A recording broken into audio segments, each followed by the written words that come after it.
March মাসে মঙ্গল মিথুন রাশির লগ্নে অবস্থান করবে। এর ফলে এই রাশির জাতক বা জাতিকাদের পেট সংক্রান্ত কোনো সমস্যা হওয়ার সম্ভাবনা রয়েছে এবং এই মাসে যানবাহন ও ইলেকট্রনিক্স আইটেমের জন্য আপনাদের খরচা বৃদ্ধি পেতে চলেছে।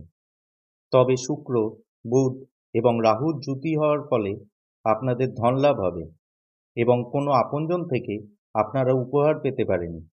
এই মাসে আপনার আটকে থাকা টাকা ফেরত পেতে পারেন।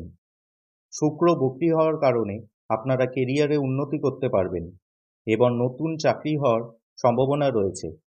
মার্চ মাসে শনি এবং রবি 14 তারিখ পর্যন্ত এই রাশির নবম স্থানে অবস্থান করবে। এর ফলে পিতাপুত্রের মধ্যে ঝামেলা হওয়ার সম্ভাবনা রয়েছে।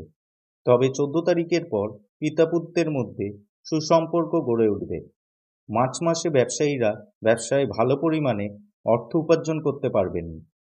এই মাসে আপনারা দূরে কোথাও যাত্রা করতে পারেন।